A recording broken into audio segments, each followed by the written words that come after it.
नमस्कार, मैं मोनीश मौर्य। अवध अकेडमी में आपका स्वागत है। आप देख रहे हैं नंबर सिस्टम, जिसमें आज का टॉपिक है शून्यों की संख्या ज्ञात करना।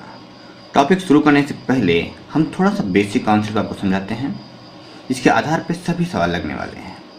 कॉन्सेप्ट को समझते हैं। यदि 1 से 10 तक की संख्याएं आपस में गुणा किया जाए, जैसे 1 गुणे 2 गुणे 3 गुणे 4 5 6 7 8 9 और 10 और पूछ ले 2 की घात कितनी है, तो अब क्या करेंगे? हम इसमें 2 के सभी मान देखेंगे, 2 के इंडिविजुअल मान देखने का प्रयास करेंगे। जैसे कि यहाँ पे 2 है एक बार, इसलिए एक बार। यहाँ पे 4 में भी 2 दिख रहा होगा। 4 में 2 कितनी बार है? 4 में 2 2 बार है, हम लिख लिया 2 बार। 6 में भी 2 दिख रहा होगा, 2 गुणे 3 एक बार 6 है। 8 में भी 2 हमें दिखाई दे रहा है, 8 में 2 3 बार है, 2 गुणे 2 गुणे 2 1 2 और 3। 10 में भी 2 दिखाई दे रहा है हमें, 2 गुणे 5। इसके अलावा 2 कहीं नहीं दिख रहा है। 1 से 10 तक की संख्याओं में हमने देखा कुल 2 कितनी बार आया? 8 बार। हम ये भी कह सकते हैं 1 से 10 तक की संख्या आपस में गुणा करने पर 2 की घात 8 बार प्राप्त होती है। लेकिन ये तरीका थोड़ा सा हमें लेंदी लग रहा है, इसलिए दूसरा तरीका देखते हैं। जब भी घात पूछे तो अंतिम संख्या, इसमें 1 से 10 तक की संख्याएं थी, सबसे बड़ी संख्या क्या थी? 10। इसको हमें जिसकी भी घात पूछे, जैसे हम 2 की घात निकालना चाह रहे हैं तो 2 से भाग देंगे, भागफल मिला हमें 5। इस भागफल को फिर से हमें 2 से भाग देना है, तो भागफल मिला 2। हम 2 इसको फिर से 2 से भाग देना है, आया 1। ये भाग तब तक देते रहना है जब तक नीचे वाली संख्या से यह भागफल छोटा ना हो जाए। अब देखिए भागफल 1 है, यह नीचे वाली संख्या अर्थात 2 से छोटा है, अब इसके बाद भाग नहीं जाएगा। इन सबको हमें जोड़ लेना है, तो हमें कुल कितना मिला? 8। हम कह सकते हैं 1 से 10 तक की संख्या आपस में गुणा करने पर 2 की घात 8 प्राप्त होता है। और अगर कह दे 1 से 10 तक की संख्या गुणा करने पर 5 की घात कितनी होगी, तो हम कहेंगे 10 को 5 से भाग दे लेना है। कितना आया? भागफल आया 2। क्योंकि 2 5 से छोटा है, इसलिए और भाग नहीं जा पाएगा। हम कह सकते हैं 1 से 10 तक की संख्याएं आपस में गुणा करने पर 2 की घात प्राप्त हुई 8 तथा 5 की घात मिली 2। यहाँ से हमें एक कॉन्सेप्ट और मिलता है।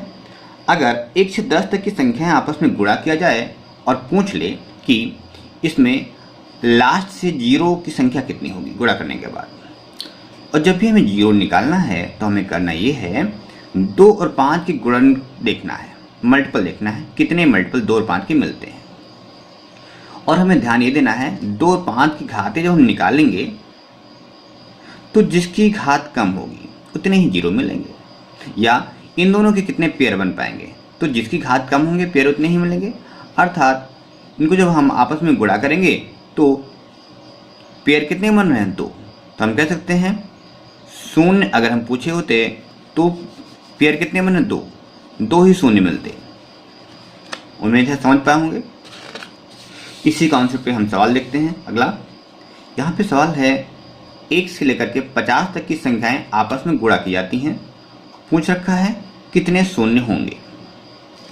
यहाँ पे क्रमिक संख्या है, देखने वाली बात है, और कोई भी वैल्यू छोटी नहीं है, ठीक है। पूछा शून्य कितने होंगे। यहाँ पे सबसे बड़ी संख्या क्या थी? 50। 50 को शून्य निकालने के लिए हम 5 से भाग देंगे तो थोड़ा बेहतर रहेगा, क्योंकि 5 की घात सदैव 2 की घात से कम ही होगी। 5 से जब हमने भाग दिया 50 को, हमें मिला 10। 10 को पुनः 5 से भाग दिया, हमें मिला 2। क्योंकि 2 अब 5 से छोटा हो चुका है, इसलिए और भाग नहीं जा पाएगा। इनको हमें जोड़ लेना है, कितना हमें मिलेगा? 10 + 2 12। हम कह सकते हैं 1 से 50 तक की संख्याएं आपस में गुणा करने पर अंत में 12 शून्य होंगे। अगला सवाल देखते हैं। अगला सवाल है 1 3 5 7 9। कहने का मतलब ये है 1 से 99 तक की सभी विषम संख्याएं आपस में गुणा की जाती हैं। 1 से 99 तक की सभी विषम संख्या आपस में गुणा की जाती हैं और पूछ रखा है शून्य कितने होंगे। तो आपको पता है ये कि 5 और 2 को आपस में गुणा करने पर शून्य मिलता है।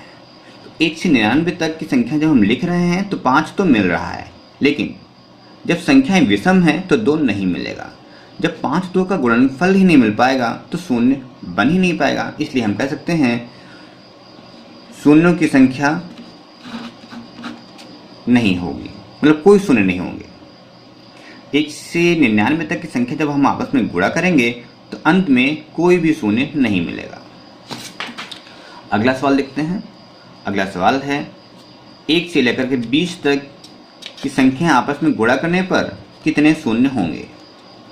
वही पुराना तरीका, अंतिम संख्या है 20, 20 को हमने भाग दिया 5 से, हमें मिला 4। क्योंकि 4 5 से छोटा है इसलिए शून्यों की संख्या कितनी होगी, 4 ही होगा। अगला सवाल देखते हैं। अगला सवाल है 1 से लेकर के 20 तक संख्याओं का वर्ग करके आपस में गुणा किया जाता है। 1 से 20 तक सभी संख्याएं आप वर्ग करके आपस में गुणा किया जाता है। पूछ रहा है शून्यों की संख्या कितनी होगी। यहाँ पे वर्ग दे दिया है, लेकिन घबराने की जरूरत बिल्कुल नहीं है। वही पुराना तरीका, 1 से 20 तक की संख्याएं जैसा भी हम निकाले थे, 5 से भाग देना है, हमें भागफल मिलेगा 4। ध्यान ये देना है जितनी भी घात थी उससे हमें गुणा कर लेना है। घात थी 2 या पावर 2 थी, 2 से गुणा कर लिया, कितने शून्य मिले, 8 शून्य। ये सवाल फिर से देखते हैं। 1 से लेकर के 20 तक सभी संख्याओं का क्यूब किया गया है अर्थात घन। पूछ रखा है शून्यों की संख्या कितनी होगी। निकाल पाएंगे, बिल्कुल पुराना तरीका है। वही 1 से 20 तक संख्या है, अंतिम संख्या 20 थी, 20 को हमने 5 से भाग दिया, हमें कितना मिला, 4। 4 को हम क्या करेंगे, क्योंकि पावर 3 थी इसलिए 3 से गुणा कर लेंगे, हमें मिल जाएगा 12। अर्थात शून्यों की संख्या कितनी होगी, 12। अगला सवाल थोड़ा सा और कठिन है, देखते हैं सवाल को। 1 से लेकर के 32 तक क्रमिक संख्या है और प्रत्येक की घात है 10। 1 से 32 तक क्रमिक संख्या है, सबकी घात है 10, प्रत्येक की घात है 10। इन सब को आपस में गुणा किया गया है और पूछ रहा है शून्यों की संख्या कितनी होगी। एक हम दूसरा तरीका भी बताते हैं। आपको क्वेश्चन लगाने के कई तरीके पता होना चाहिए। अगर आपको क्वेश्चन का कॉन्सेप्ट क्लियर है तो आप कई तरीके से क्वेश्चन लगा सकते हैं। देखते हैं, हमें 1 में कहीं 5 नहीं मिल रहा, 2 में भी 5 नहीं, 3 में भी 5 नहीं, 4 में भी 5 नहीं, हमें केवल देखना है 5 कितनी निभा रहा है ना। तो हमने देखा 5 की घात 10 थी, आगे 10 आया होगा, 10 की भी घात 10 है, आगे 15 आया होगा, 15 की भी घात 10 रही होगी, 20 में भी घात 10 रही होगी, फिर 25 में भी घात 10 रही होगी और 30 की भी घात 10 रही होगी। आगे तो 32 है। 1 से 32 तक जब लिखेंगे तो 5 कितनी बार आया ये हमें देखना है। मतलब कि बीच में कहीं 5 आया होगा, 10 आया होगा, 15 आया होगा, 20 आया होगा, 25 और 30। ठीक है, अब यहाँ पे ध्यान देना है, जब 5 था और घात है 10 तो 5 कितनी बार मिला, 10 बार। 10 की घात 10 है तो यहाँ पे 10 कितनी बार है, 10 में 5 कितनी बार है, एक बार, तो 1 गुणे 10 10। 15 में भी 10, 20 में भी 10। लेकिन 25 जो संख्या है 5 गुणे 5 अर्थात 5 गुणे 5 कितना हो जाएगा, 2 बार 5 5 आ रहा है ना, 5 गुणे 5, 2 बार 5 आ रहा है तो घात गुणा कर लेंगे, हो जाएगा 10 गुणे 2 20। और यहाँ पे 30 में 5 एक ही बार आता है तो 5 गुणे 5, 30 में 5 एक बार आ रहा है तो उसकी घात है 10, तो हो जाएगा 10। इन सबको जब हम जोड़ेंगे तो हमें मिलेगा 70। क्या समझ पाए। यहाँ पे केवल इतना ध्यान देना है, 5 जो है 25 में 2 बार आ रहा है, बाकी सभी में 5 एक बार था इसलिए वही घात जो थी वही रुक रहे हैं। यहाँ पे 25 में 5 2 बार आ रहा है इसलिए घात को दुगना कर लिया गया। अब अपना पुराना तरीका देखते हैं। अभी हम देख रहे थे घात कुछ भी हो हमें पुराना तरीका से पहले देखना है। 32 था, 5 से भाग दिया, 5 से भाग देने पे हमें मिला 6। 6 को हमने 5 से भाग दिया, हमें मिला 1। भागफल देखना है, शेषफल से हमें कोई मतलब नहीं, लेकिन इनको हम जोड़ लेंगे तो हमें मिलेगा 7। और देखना है प्रत्येक की घात कितनी थी, 10, इसलिए 10 से गुणा कर लेना है। यहाँ पे आया शून्यों की संख्या अर्थात 70। तो पहले वाले तरीके से भी 70 आया था, यहाँ पे भी 70 ही आ रहा है। जो भी तरीका आपको अच्छा लगे अपना सकते हैं। यही सवाल फिर से है। तो उसने बोल रखा है 1 से लेकर के 118 तक प्रत्येक की घात है 15 को आपस में गुणा किया गया है और शून्यों की संख्या पूछ रहा है। तो हम करेंगे 118 को घात भाग देंगे 5 से, 5 गुणे 2 10, बचा कितना 1, 1 और 8 18, 5 3 15। हमें शेषफल से कोई मतलब नहीं।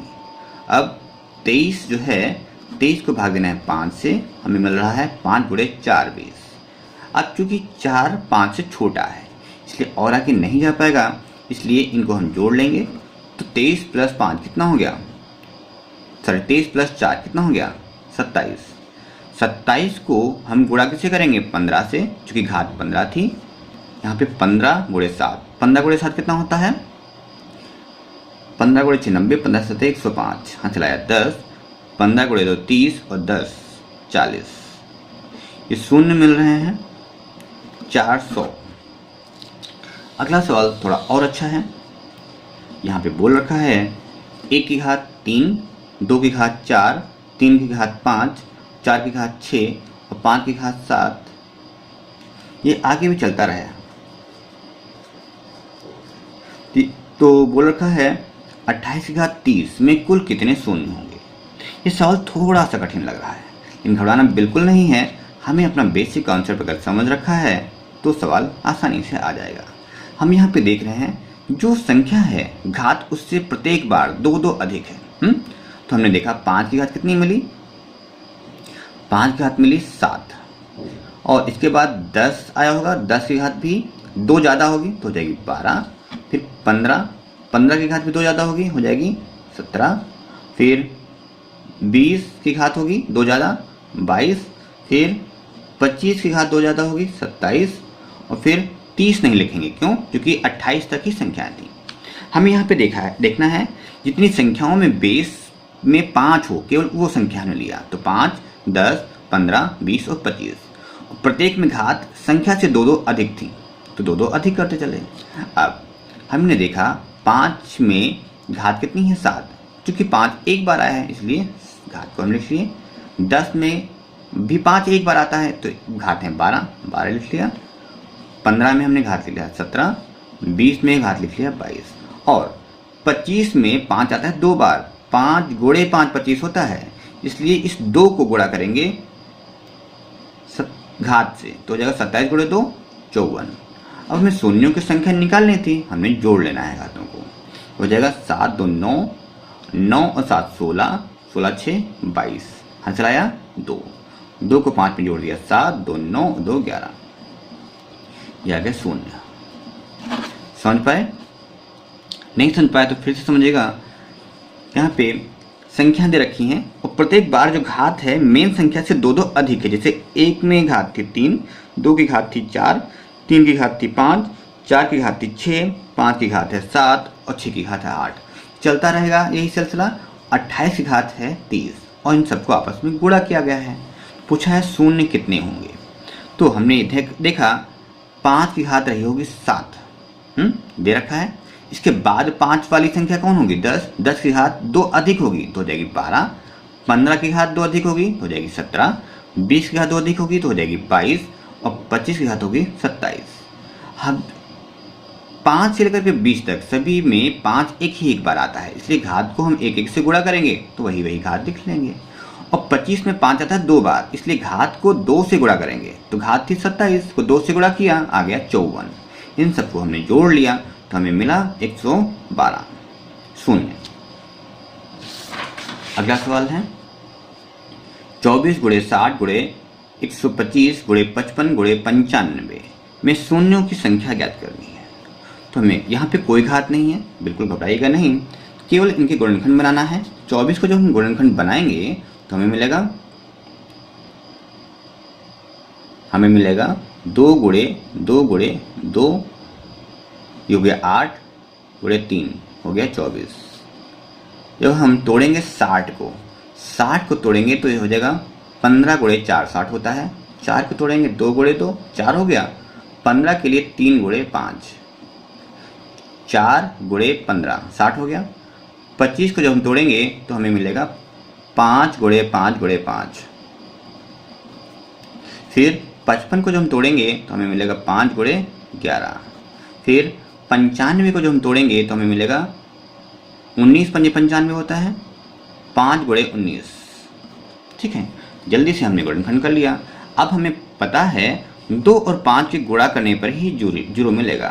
तो जरा देखते हैं 2 की घात कितनी है।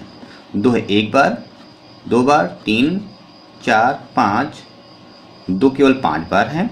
हमें देखना है 5 कितनी बार आया हुआ है, बाकी से हमें कोई मतलब नहीं। 5 आया 1, 2, 3, 4, 5 और 6, 5 आया 6 बार, बाकी से हमें कोई मतलब नहीं है। लिखना चाहो लिख दो, लिख दिया 3 की घात, एक यहाँ पे एक यहाँ पे 2, और 3 की घात 2, 5 की हमने लिख रखा है, फिर है 11, फिर है 19। अब ये बाकी से हमें कोई मतलब नहीं है, केवल हमें मतलब है 2 और 5 से। तो हमने बता रखा था 2 और 5 की घातों में जिसकी भी घात कम होगी, किसकी घात कम है, 2 की घात कम है, और भी कितनी है 5, इसलिए शून्य होंगे केवल 5। ठीक है, जितने पेयर बनेंगे उतने ही शून्य मिलते हैं। अगला सवाल देखते हैं। अगला सवाल कुछ इसी टाइप से है। तो यहाँ पे है 123 गुणे 60 गुणे 625 गुणे 55 गुणे 200। यहाँ पे 123 को गुणनखंड नहीं हो पाएगा, तो हम लिखेंगे 123। 60 को जो गुणा करेंगे तो हो जाएगा 12 गुणे 5, तो हो जाएगा 3 गुणे 4 गुणे 5। जब हम 625 को लिखेंगे तो हो जाएगा 5 गुणे 5 गुणे 5 गुणे 5। फिर जब हम 55 को लिखेंगे तो हम लिखेंगे 5 गुणे 11। फिर जब हम लिखेंगे 200 को तो हो जाएगा 25 8 200 होता है ना, तो 8 गुणे 25 लिख दिया हमने। इसको थोड़ा और आगे बढ़ाएं तो 123 गुणे 3, 4 का लिखेंगे 2 गुणे 2, ये हो गया 5। फिर थोड़ा विस्तार में दे रहा हूँ आपको समझाने के लिए।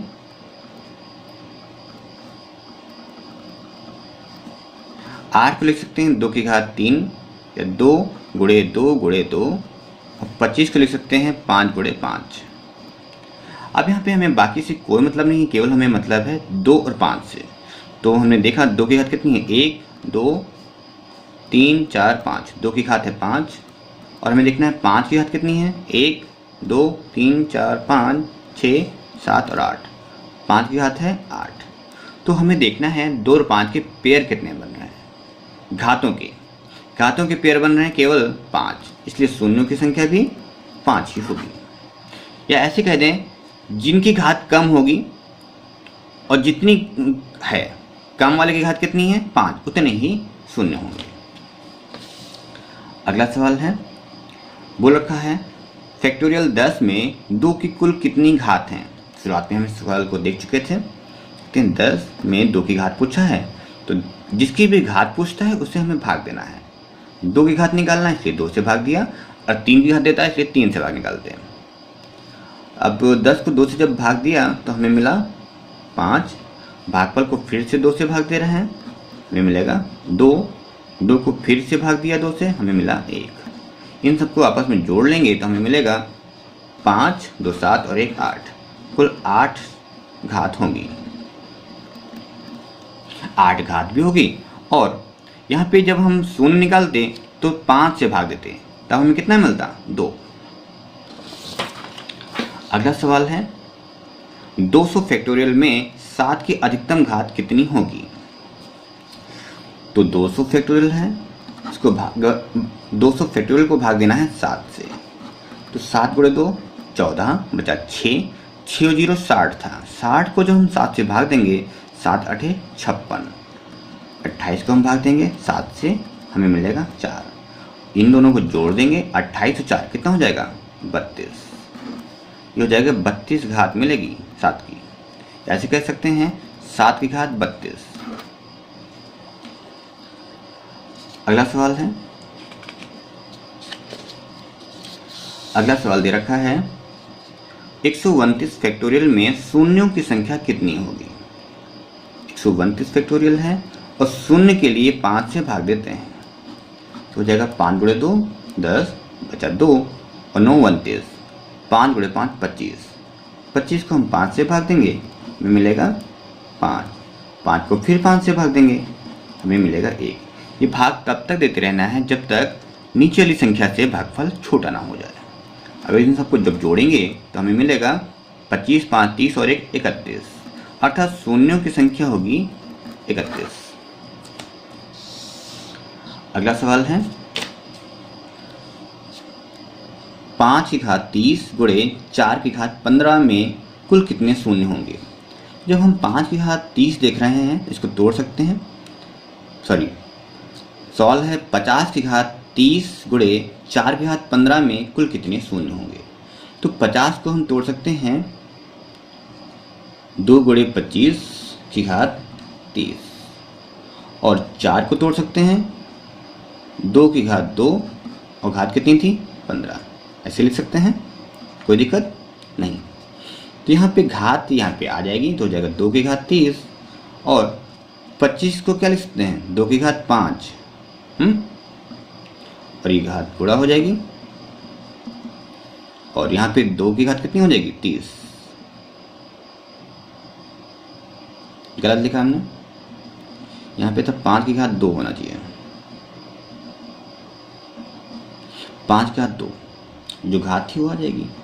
तो जब हम और आगे लिखें तो हो जाएगी 2 की घात 30 ये 2 की घात 30 ये, गुणा में घातें जुड़ जाती हैं तो हो जाएगी 2 की घात 60 गुणे 5 की घात 60।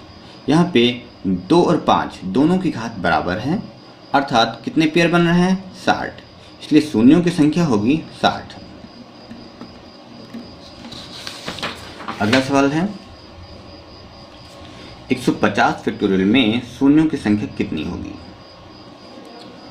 यहाँ पे 150 फैक्टोरियल दे रखा है, शून्य के लिए हमें भाग देना है 5 से, तो 5 से भाग देंगे आएगा 30, 30 को फिर से 5 से भाग देंगे आएगा 6, 6 को फिर से 5 से भाग देंगे आएगा 1। भागफल हर बार काउंट करना है और तब तक काउंट करना है भागफल को जब तक आधार से भागफल छोटा ना हो जाए। हो जाएगा 30 6 36 और 1 37, अर्थात शून्यों की संख्या कितनी होगी 37। अगला सवाल है, यहाँ पे इस क्वेश्चन का मतलब ये है 1 से 50 तक की संख्याएं गुणा की गई हैं और अंत में से गिनने पर शून्यों की संख्या कितनी होगी। केवल भाषा लिख दिया है, कंफ्यूज नहीं होना है आपको।